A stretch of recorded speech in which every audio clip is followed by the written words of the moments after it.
오늘 본문은요, 우리가 이제 지난 주일 오후 예배 때 골로새 교인들의 기독론과 바울의 기독론을 비교하는 시간을 가져봤었죠.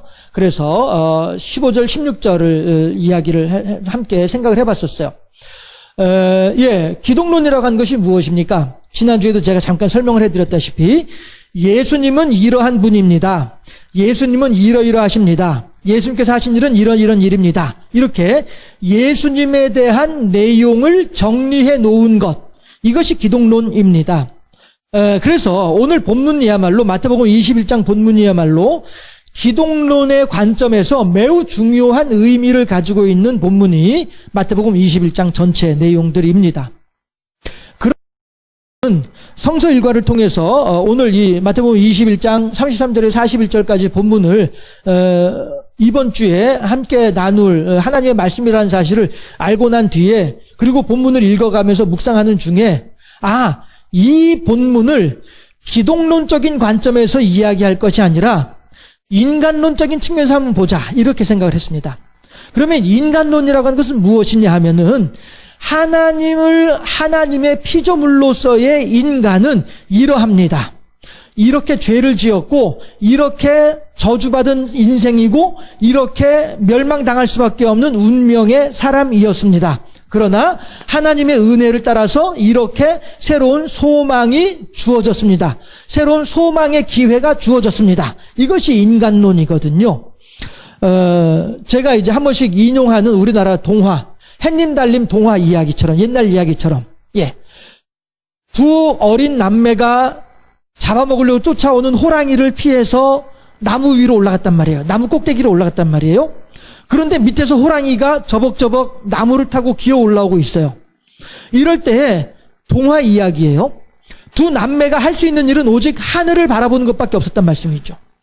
하늘이시여 우리를 죽이시려거든 썩은 동아줄을 내려주시고 우리를 살리시려거든 새 동아줄을 내려주세요 라고 하는 기도였단 말씀이죠. 그러면 이것이 인간론적인 측면에서 어떻게 볼 수 있느냐 하면은, 누구든지 극한 상황에 처하게 되면 하나님을 부를 수밖에 없고 각자 자기의 의식 속에 있는 신의 이름을 부를 수밖에 없다라고 하는 사실이죠. 그랬을 때에 수요일에 신명기를 보고 있습니다마는, 수요일에 제가 율법이라고 하는 것이 뭐라고 했습니까? 율법이라고 하는 것은 보이지 아니하시는 하나님의 형상을 우리들에게 보여주는 것, 이것이 율법이라고 했죠. 다시 말해서 율법을 받은 사람들은 그들의 극한 상황 속에서 하나님을 부를 것이고, 율법을 모르는 사람들은 그들의 극한 상황 속에서 알라신을 부르고, 그러니까 알라신, 마호멧을 부르고, 또 부처를 부르고, 석가모니를 부르고, 혹은 어떤 선앙당을 부르고, 장독대에 떠놓은 물을 부르고, 각자 나름대로의 의식 속에 있는 신들을 부르게 마련이란 말씀이죠. 이게 이제 인간론에서 이야기하는 인간의 모습이에요. 우리들은 누구나 다 연약한 존재들이고, 어떤 절대자 혹은 초월자로부터의 도움을 반드시 필요로 하는 존재이다. 이것을 이야기하는 것이 이제 인간론입니다. 그런데 오늘 본문을 그 인간론적인 측면에서 한번 보자라고 하는 생각을 하게 됐습니다. 그래서 인간론적인 측면에서 본문을 보았을 때에 미처 제가 그동안에 못 보았던 모습을 보게 됐던 것이죠. 해서 오늘 그 부분을 함께 나누고자 하는 것입니다. 그래서 제가 오늘 설교 제목을 뻔뻔한 자들을 보라 라고 했습니다. 과연 뻔뻔하다라고 하는 말을 왜 이한웅 목사가 왜 뻔뻔하다고 할까? 과연 누가 뻔뻔하다고 하는 것일까? 관심을 기울이고 함께 저와 더불어서 하나님의 말씀을 묵상을 하고 생각을 하다 보면 이래서 뻔뻔한 자들이로구나 하는 것을 아시게 될 것이고요. 그렇다고 한다면 나는 뻔뻔하게 행하면 안 되겠구나 라고 하는 생각도 함께 하시는 그런 시간이 될 수 있기를 바랍니다. 우선 오늘 본문을 보자면 주인이 근사하게 포도원을 꾸며놓고 거기에 일할 수 있는 농부들을 불러왔어요.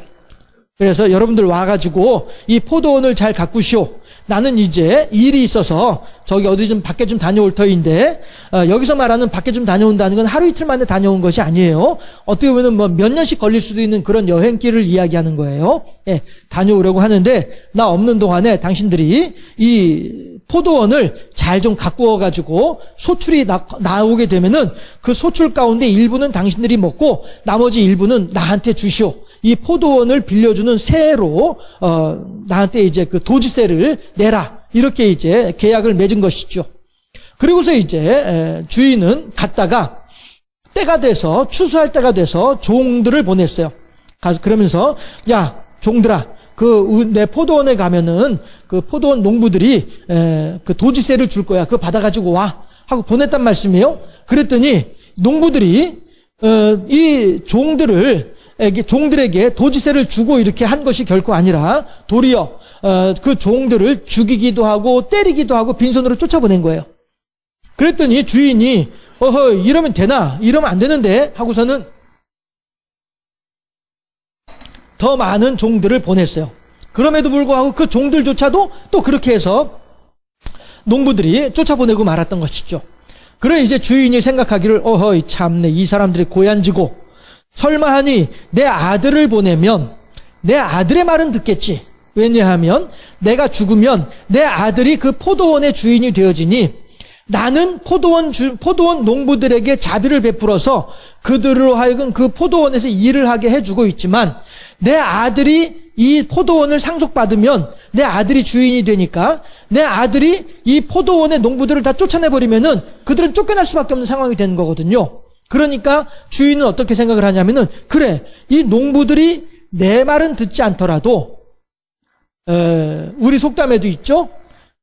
손자가 귀여우면 할아버지의 수염을 쥐고 흔든다고 하는 말이 있잖아요. 기고만장한 것이죠. 예. 이 농부들이 지금은 나에게 향하여서 기고만장해서 내 말을 듣고 있지 않지만 앞으로 자기들의 주인이 될 내 아들의 말에 대해서는 이 사람들이 좀 귀담아 듣겠거니 하고서 주인이 아들을 보낸 거예요. 포도원에 농부들에게 세를 받으려고 야 아들아 네가 가서 세를 받아오너라. 설마하니 농부들이 너의 말은 듣겠지. 이렇게 하면서요. 그랬는데 도리어 농부들은 주인과 똑같은 생각을 하는 거죠. 아 그래 농부들은 생각하기를 주인의 아들이 왔네. 그러면 저 주인이 곧 있으면 나이 많아 늙었으니까 곧 죽을 것이야. 죽고 나면은 이 아들이 이 땅의 주인이 되겠지. 그러면은 이 아들이 우리들에게 미운 마음을 가지고 우리들을 쫓아내버리면 우리들은 어떻게 하지? 라고 하는 생각을 하는 것이죠. 그리고서는 그래 좋다. 그러면 아예 이 아들을 죽여버리자. 그러면 이 땅에 상속자가 없어지게 되니까 이 땅이 아예 내 땅이 되겠거니 우리들의 땅이 되지 않겠나? 이런 계획을 세운 것이죠. 그리고서 이게 오늘 본문의 내용입니다. 여러분 이게 왜 기독론의 정수 핵심이라고 하는지 여러분들 아시겠죠? 예수님께서 그렇게 하나님께서 창조하신 이 땅에 내려오셨음에도 불구하고 사람들은 그 예수님을 십자가에 못 박아 죽였단 말씀이에요. 예, 이런 것 때문에 이런 그 스토리를 가지고 있기 때문에 기독론의 핵심이다라고 저는 생각하고 있는 거예요. 마태복음 21장을. 예, 그런데 이것이 이제 마태복음 21장 우리가 함께 읽었던 본문의 내용인데, 예, 그렇다고 한다면 우리가 이것부터 우선 한번 이 내용을 염두에 두고 이렇게 한번 생각을 해보도록 하십시다. 농부들의 입장을 한번 살펴보도록 하시죠. 농부들. 포도원 품꾼의 비유 아시죠? 아침에 9시에, 그 다음에 아침 11시에, 12시에, 오후 3시에, 오후 6시에 이렇게 포도원에 불려갔던 사람들. 그런데 이 사람들이 다 아침 9시에 일하러 간 사람도, 저녁 5시에, 6시에 일하러 간 사람도, 1시간 일하고 난 뒤에 돈을 받는 사람도 다 똑같이 한 데나리온을 받더라라고 한 것이죠. 이것이 포도원 품꾼의 비유입니다. 이 비유 속에서 중요한 것은 뭐냐 하면 포도원 주인이 그 일꾼을 불러서 너 와가지고 우리 포도원에 와서 일해라 라고 하면서 일을 시켜주지 않으면 그 농부는 아무리 좋은 기술을 가지고 있다 할지라도 주인이 일을 시켜주지 않으면 그날 저녁에 식구들하고 저녁 먹을 저녁거리가 없는 이러한 인생을 살아가는 것이 포도원 품꾼의 비유에서 볼 수 있는 우리들의 삶의 모습이더라라고 하는 거예요. 제가 여러분들 주보에도 보시면 아시겠습니다만은 제가 그렇게 적어놨잖아요. 우선 농부들은 먹고 살 일이 막막하다. 어느 누구도 목구멍이란 포도청을 벗어날 수 없기 때문이다. 7, 80년대 우리나라의 가장들은 어떻게든 가족을 부양하는 것을 최대의 사명으로 알고 살아왔었다. 여러분이 지내온 그때를 생각해보라. 얼마나 막막하고 암담했던가. 내가 출근하지 않으면, 내가 들판에 나가 땀을 흘리지 않으면, 몸살로 열이 펄펄 올라도 출근을 했으며, 삭신이 쑤시는 중에도 들판을 기어다닐 수밖에 없었다. 왜 그랬던가? 다시 말하지만 목구멍이 포도청이기 때문이다. 그런 처량하고 서글픈 인생에 하나님의 도움이 있었다. 본문에서 농부들에게 일할 포도원이 마련된 것이 그것을 의미한다. 제가 이렇게 해놓고 난 뒤에도 이거 봐라, 이거 어디서 많이 낯이 익은데? 라고 저 스스로가 생각을 했었어요. 그런데 이 원고를 작성을 하다가 보니까 생각이 난 거예요. 아, 맞아. 내가 포도원 품꾼의 비유, 한 데나리온씩 받는 포도원 품꾼의 비유를 본문으로 설교를 할 때 이렇게 설교했었지 하는 거를 제가 생각이 났어요. 그러니까 논문으로 말하면 지금 제가 자기 표절을 하고 있는 거예요. 이거 표절이에요. 그런데 어쨌든 가만히 생각해 보니까 그렇더라라고 하는 것이죠. 농부들 의 입장을 생각을 해보게 되면 이 농부들은 그 주인이 여러분들 와서 우리 포도원에 와서 일을 해 라고 하는 일을 시켜주기 전에는 이들은 먹고 살 일이 막막했던 사람들이었단 말이죠. 그럼에도 불구하고 포도원 주인이 그들에게 자비를 베풀어서 그들로 하여금 포도원에 와서 일할 수 있는 기회를 줌으로 말미암아 이 가족들은 이제 굶어 죽지 않을 수 있는 그러한 안정된 생활이 시작되고 있는 거예요. 그랬는데 우리 속담에 물에 빠진 사람 건져주었더니 어떻게 한다고요? 보따리 내놓으라고 하는 거예요. 그런 식으로 이제 이 포도원에 들어와서 일을 하기 시작한 농부들이 이제 안정감을 갖는 거죠. 우리말로 등 따시고 배부른 상황이 된 거예요. 이렇게 하고 나니까 어때요? 사람이 말 타면 요령 잡히고 싶은 마음이 생기게 마련인 것이죠. 포도원에 들어가서 일을 하면서 등 따시고 배부르다 보니 요상한 생각이 드는 것이죠. 그 요상한 생각이 뭐예요? 포도원 주인에게 세를 주지 말고, 야, 그 말이야, 포도원 주인이 뭘 했다고, 이거 우리가 뼈 빠지게 일해가지고 땀 흘려가지고 거둔 소출인데 이걸 왜 주인한테 줘? 우리 그냥 다 가져버리고 말지. 이런 생각이 드는 것이죠. 이게 사람들의 모습이에요. 우리들의 모습도 마찬가지더라라고 하는 것이죠. 한번 생각을 해보세요. 예전에 월급 100만 원 가지고 생활할 때 그때에는 우리들은 허덕이었었어요. 그러나 이제 어떤 사람, 물론 여기 계신 분들 그러고 보니까 다 이제 퇴직하신 분들이네. 월급 받는 분들이 안 계시네. 아무튼 시간에 월급 받을 때 생각을 해보시죠. 우리가 빠듯한 생활비를 가지고 생활하던 그때를 한번 생각해보자는 말씀이에요. 100만 원 가지고 살아갈 때는 아이고 한 달 수입이 10만 원만 더 늘어도 참 좋겠다 라고 생각을 하면서 살아왔었어요. 그런데 어느 순간에 우리들은 200만 원의 월급을 받으며 200만 원의 수입을 가지고 살아가고 있단 말씀이에요. 그럼에도 불구하고 그 200만 원의 수입을 가지고서도 부족한 거예요. 야, 이거 내가 말이야, 남들처럼 이렇게 하려면은 내가 적어도 250은 받아야 되겠는데, 이런 생각을 하는 것이 이게 인지상정이란 말씀이죠. 이게 사람들의 본래 모습이더라 라고 하는 것입니다. 그런데 이 포도원 농부의 비유를, 이거 이제 예수님께서 하시는 이야기이시거든요. 예수님께서 사람들한테 옛날 얘기 해주듯이 그렇게 얘기를 해주고 계시는 거예요. 얘들아 있잖아, 포도원이 있는데 내 얘기 하나 해줄게. 잘 들어봐. 포도원이 있는데 거기에 포도원 주인이 포도원을 근사하게 잘 꾸며놓고, 이런 식으로 이제 얘기하시는 거예요. 그 마주 앉아서 이렇게 두런두런 한담하듯이 이렇게 얘기하시는 거예요. 그런데 과연 예수님께서 이 얘기를 누구에게 하셨던가? 그리고 이 얘기를 무슨 목적을 가지고 하고 계신가? 이거를 볼 필요가 있다라고 하는 것입니다. 그랬을 때에 마태복음 21장 전체를 보게 되면 어떤 내용이 나오냐면은, 첫째, 예수님께서 나귀를 타고 예루살렘에 입성하는 장면이 나옵니다. 그런데 저는 그 장면을 보면서 이 또한 제가 대림절 기간 중간에 설교했던 내용이기도 합니다. 예수님께서 예루살렘에 입성을 하신 모습을 보면서 무엇을 우리가 연상할 수 있냐 하면 장군들, 로마의 장군들 멀리 나가서 먼데 나가서 전쟁을 하잖아요. 전쟁을 하고 이긴단 말씀이에요. 그러면은 개선 장군이잖아요. 개선 장군이 돼서 로마에 들어오는 장면을 저는 같이 연상할 수 있겠더라 하는 것이에요. 예수님이 나귀를 타고 예루살렘에 들어오시는 장면을 보면서 로마의 장군들이 전쟁을 하고 개선 장군이 돼서 로마로 들어오는 장면을 볼 수 있는 거예요. 그랬을 때에 로마로 들어오는 장군은 뒤에 많은 전리품들하고 포로들을 정말 대동하고서 높은 말 위에 올라타고서 보무도 당당하게 이렇게 들어오는 게 로마의 장군입니다. 그러나 예수님께서는 나귀, 그것도 한 번도 사람이 타본 적이 없을 만큼 어린 나귀, 새끼 나귀를 타고서 들어오시는 분이 예수님이에요. 얼마나 소박하고 겸손한 장면인가. 이 세상의 장군들조차도 그렇게 휘황찬란하게 꾸미고서 들어오는 것이 개선의 행렬임에도 불구하고 예수님은 만왕의 왕이신 예수님이심에도 불구하고 그렇게 겸손하고 소박하고 초라하게 들어오신 분이 예수님이더라 라고 하는 것입니다.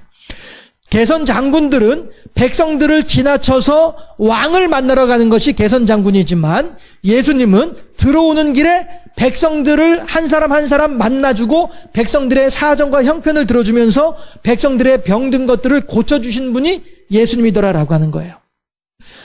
개선 장군은 왕에게 왕이 어이 장군 수고 많이 했는데 혹시 원하는 거 뭐야? 내가 다 들어줄게 라고 하면서 개선 장군은 왕을 통해서 자기의 만족을 구하게 마련이지만은 예수님께서는 백성들에게 뭐라고 말씀을 하시냐면은 하나님을 향하여서 기도함으로 말미암아 너희들에게 하나님의 은혜가 임할 수 있다라고 가르쳐 주시는 분이 예수님이십니다. 장군은 그렇게 왕을 아련하고 나오면서 백성들 앞에서 거들먹거리면서 백성들 위해 군림하는 것이 장군이지만 예수님은 그 백성들 한 사람 한 사람을 보살펴주고 돌봐주고 계신 분이 예수님이란 말씀이 있죠. 그리고 예수님은 무화과 나무, 열매 맺지 못하는 무화과 나무 그거 하나 저주하셨어요. 다시 말해서 세상의 장군들은 백성들을 위해 군림하지만 예수님은 백성들을 위해 군림하는 것이 아니라 백성들을 살펴주시고 돌봐주시고 있더라. 그렇다고 해서 예수님이 능력이 없어서냐? 아니란 것이죠.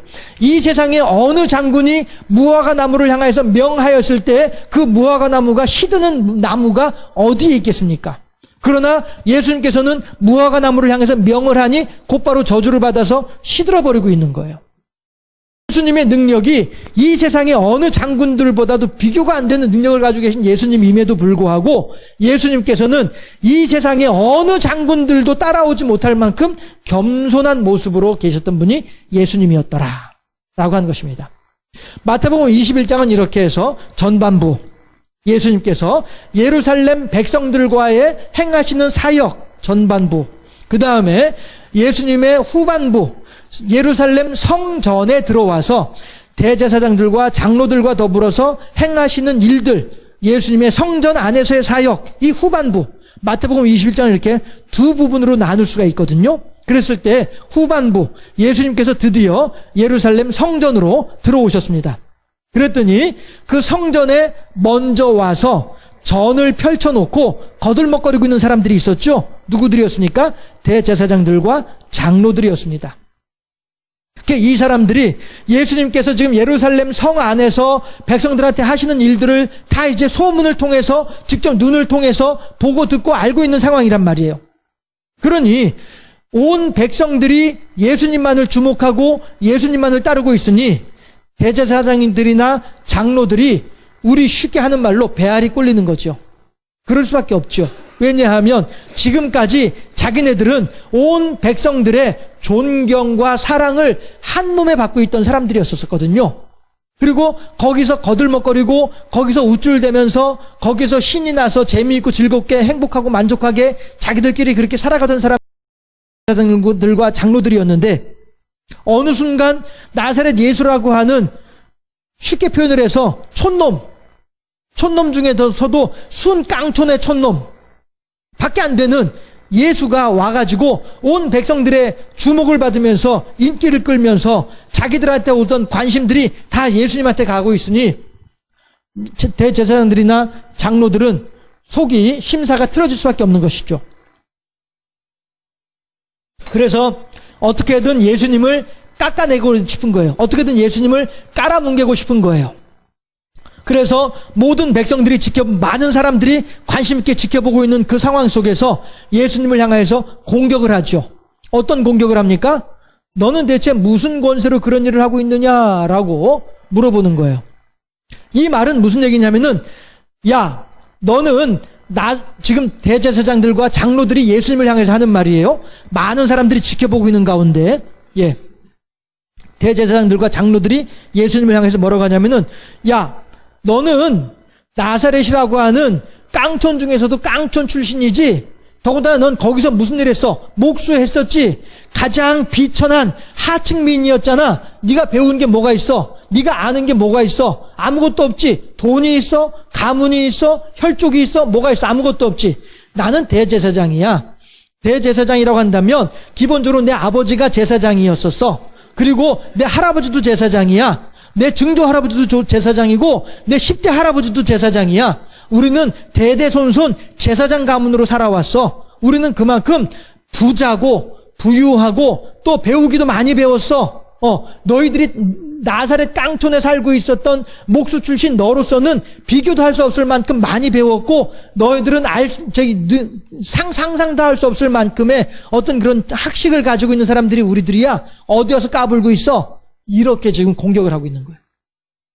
네가 대체 무슨 권세로 이 일을 하고 있느냐라고 대제사장들이, 장로들이 예수님께 질문을 하는 것은 이러한 내용의 공격이었던 거예요.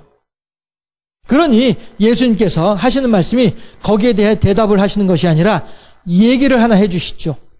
야, 그러면 내가 대제사장들과 장로들이요, 당신들에게 내가 이야기를 하나 해줄게 라고 하면서 무슨 얘기를 하냐면은, 아버지가 첫째 아들한테 얘야, 너 저 밭에 나가서 일 좀 하거라 라고 했더니 첫째 아들이 싫어요, 안 할래요 했습니다.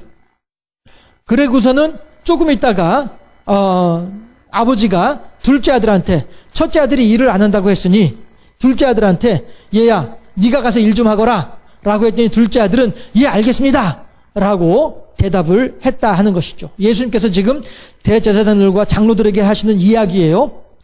비유인 것이죠. 그랬는데 둘째 아들은 예, 밭에 가서 일을 할게요 라고 해놓고서는 정작 안 갔어요. 그리고 첫째 아들은 싫어요, 안 갈랍니다 해놓고서는 조금 있다가 회개를 하고서 밭에 가서 이 일을 했습니다. 예수님께서는 이렇게 대제사장들과 장로들에게 이야기를 해놓고 뭐라고 반문을 하시냐면은, 대체 너희들 생각에는 어느 아들이 아버지의 뜻에 순종한 아들이겠느냐라고 질문을 하고 계시죠. 이 얘기가 무슨 뜻이냐면은, 그만큼 너희들은 하나님의 뜻을 따라서 산다고 하면서도 불구하고 하나님을 거역하는 그러한 모습을 너희들은 가지고 있지 않느냐라고 하는 것을 질책하고 계시는 거죠. 사실 예수님께서는 말씀하십니까? 천국문을 자기들이 가로막고 남들도 들어가지 못하게 하는 자들이 바리새인과 제사장들이다라고 하는 그런 비난도 받는 존재들이 그들이었지 않습니까? 세례 요한도 그들을 얼마나 비난을 하고 욕을 했습니까? 도리어 하나님의 말씀을 가졌다 하면서도 불구하고 하나님의 것을 도둑질하는 자들이라고 하는 그러한 비난도 당하는 존재들이 그들이었었기 때문에 백성들도 어쩔 수 없이 그들 앞에서 존경하는 척을 했을 뿐이지 마음으로는 존경하지 않는 그러한 사람들이 대제사장과 장로들이었던 것 아니겠습니까? 이런 것들을 보면서 이러한 사정들을, 앞뒤 전후 사정들을 알고 있는 대제사장들이나 장로들이다 보니 예수님께서 하신 그 말씀이 콕콕 박힐 수밖에 없는 그런 상황이었던 것이죠. 이렇게 말씀을 하시고 난 뒤에 그 뒤에 이제 예수님께서 이어서 모든 사람들 앞에 하셨던 이야기가 오늘 마태복음 21장 33절에 41절까지 이 본문 내용이었더라라고 하는 거예요. 자, 이것을 보면 여러분들, 제가 뻔뻔한 자들을 보라라고 했을 때 그 뻔뻔한 자들이 누구인지 여러분들은 아시겠습니까, 이제? 결국 뻔뻔한 자들은 대제사장들과 장로들이 뻔뻔한 자들이 되는 것입니다. 예수님의 마태복음 21장 33절 41절까지 비유의 속에서는 그 농부들이야말로 뻔뻔한 자들이라고 할 수 있습니다. 그리고 그 농부들이야말로 바로 이 앞에서 지금 예수님의 이 이야기를 듣고 있는 대제사장들이나 장로들과 다를 바가 없다라고 하는 것입니다. 그러나 여러분, 중요한 핵심 부분입니다. 저를 봐주세요. 여러분들은 그러면은 누구일까요? 오늘 예수님의 이 몇 가지의 이야기 속에 나오는 등장인물들 가운데 여러분들은 그러면 여러분들 스스로를 생각을 해볼 때 나는 누구이겠는가? 오늘의 이 마태복음 21장의 등장인물들 가운데 나는 누구일까? 라고 한번 생각을 해보자라고 하는 것이죠. 먹고 살기 힘들고 목구멍이 포도청인 인생을 살아가는 것에 대해서는 우리 모두가 다 농부와 다를 바 없는 그러한 인생들입니다. 우리들은 오늘도 아무리 몸이 아프더라도 그 아픈 몸을 이끌고 일어나서 무언가를 내 입속에 집어넣어야만이 내가 살아갈 수 있는 존재가 인간이란 것이죠. 다들 목구멍이 포도청인 인생을 살아가고 있는 것이 우리들의 인생입니다. 우리들이야말로 포도원 농부나 마찬가지라는 것이죠. 포도원 농부가 아무리 기술이 좋다 할지라도 와서 일해 라고 하지 않으면은 그 먹고 살 길이 막막한 존재들이 포도원 농부들인 것처럼 우리들도 마찬가지로 오늘 하루도 하나님의 은혜가 아니고서는 살아갈 수 없는 존재가 우리들이다 라고 생각을 할 때 우리들이야말로 포도원 농부와도 같이 포도원 주인이 어떻게 결정하느냐에 따라서 우리들의 먹고 사는 문제가 해결되고 우리들이 살고 죽느냐의 문제가 포도원 주인의 손끝에 달려있는 그런 연약한 존재들이 우리들인 것은 분명하다 하는 것입니다. 그렇다 한다면 우리들이야말로 포도원 농부들처럼 포도원 주인이 세를 받기 위해서 종들을 보내왔을 때에 그 종들을 때렸던 존재가 우리들은 아니었습니까? 그 종을 죽였던 사람이 우리들은 아니었겠느냐 하는 것입니다. 심지어는 그 아들까지도 죽여버리고 마는 포도원의 농부들처럼 우리들은 그렇게 간악한 행동을 하던 사람들은 아니었는가 하는 것을 생각해 볼 때 우리들이야말로 하나님 앞에 뻔뻔한 존재들은 아닌가라고 하는 그런 양심의 가책, 심령의 울림 이런 것들을 우리들은 받아볼 수 있지 않겠느냐 하는 것입니다. 또 한편으로 대제사장들이나 장로들이나 이들의 하는 행태를 보게 되면 그들 또한 자기들이 가지고 있는 알량한 것들을 놓치고 싶지 않으니 그들이 가지고 있는 것들을 빼앗기고 싶지 않다 보니 예수님을 죽이기까지 했던 존재들이 그들 아니었느냐 하는 것입니다. 우리들은 어쩌면 대제사장들이나 장로들의 모습이 나의 모습은 아니었을까? 내 것을 지키기 위해서 하나님에 대한 신앙을 외면하고 저버렸던 그런 모습들은 아니었을까? 우리들은 이런 점들을 생각을 해볼 수 있어야 되겠다라고 하는 것입니다. 결국 하나님께서는 또한 예수님께서는 포도원 주인과도 같이 우리들에게 복주고 복주며 우리들을 형통케 하고 형통케 하기 위해서 우리들을 사랑하시면서 우리들을 위해서 십자가에 친히 오르셨던 분이 예수님이시고 그 아들을 우리들을 위해서 친히 보내주셨던 분이 하나님이심에도 불구하고 그 포도원 주인의 손끝에 농부들의 먹고 사는 문제가 지금 달려있다니까요. 우리들의 생명이 하나님의 손끝에 달려있단 말씀이시죠. 그런데도 불구하고 포도원 주인은 그 농부들을 긍휼히 여겨서 그 농부들로 하여금 먹고 살 수 있는 길을 열어주었던 것이 포도원 주인인 것처럼 하나님께서는 그렇게 우리들로 하여금 지금까지 지내올 수 있는 은혜를 베풀어 주셨던 분이 하나님이었다라고 하는 것을 생각을 해보게 되면 내가 오늘 마태복음 21장에서 농부의 모습이 내 모습이라 할지언정 대제사장들과 장로들의 모습이 내 모습이라 할지언정 우리들은 아직까지는 소망이 있다라고 하는 것이죠.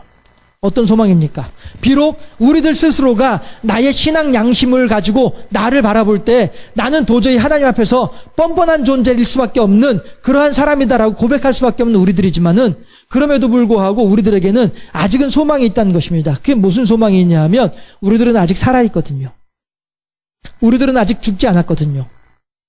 다시 말해서 아직 우리들에게는 변화의 기회가 있거든요. 바뀔 수 있는 시간이 아직은 우리들에게 있거든요. 하기 때문에 우리들 스스로를 뻔뻔한 자들이다라고 우리들 스스로가 생각을 하게 될 때에 그럼에도 불구하고 여전히 하나님은 나를 사랑하고 계시다라고 하는 사실을 다시 생각해 볼 수 있어야 되겠다 하는 것이죠. 예수님께서 지금 굳이 성전에 들어와서 예수님께서 굳이 대제사장과 장로들 앞에서 예수님께서 굳이 이 말씀을 하신 이유가 뭐겠냐 하는 것입니다.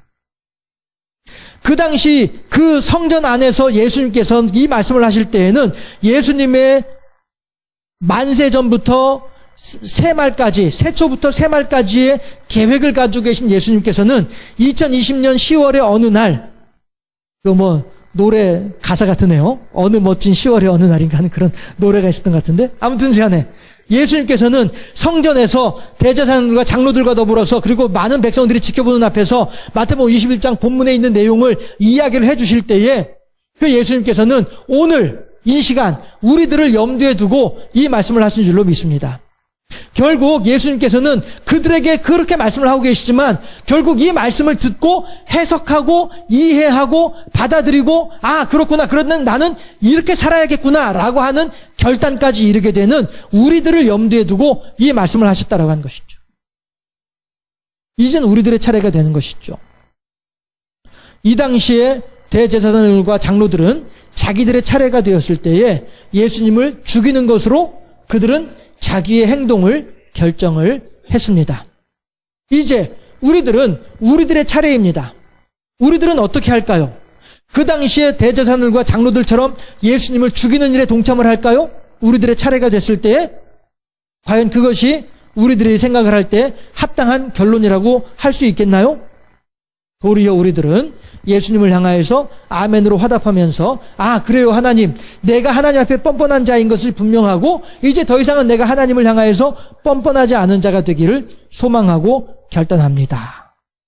이 자세가, 이 믿음의 결단이 우리들에게 필요하다 하는 것입니다. 예수님께서 이 말씀을 하시는 데에는 오늘 이 말씀을 듣고 이 말씀의 의미를 헤아리고 이 말씀에 담긴 하나님의 뜻을 깨닫는 그 순간에 아멘으로 화답하고 결단하고 실천할 수 있는 우리들을 향한 하나님의 부르심인 거예요. 경주생명생 교인들이요, 이 마태복음 21장 33절 41절 말씀을 당신들이 잘 이해를 하고 해석을 하고 과연 당신들이 살아가야 될 방향이 어떠한지를 잘 결정하세요. 그리고 그 결정한 대로 잘 실천하라. 이것이 오늘 우리들을 향한 하나님의 선하시고 온전하신 뜻인 줄로 믿습니다. 우리들은 어떻게 사는 것이 합당하겠습니까?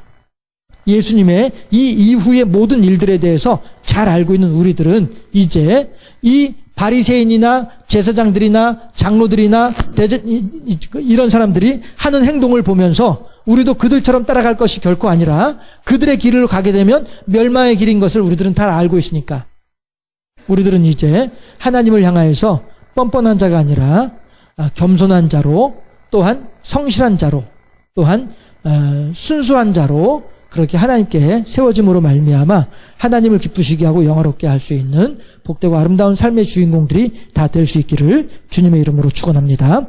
기도하겠습니다.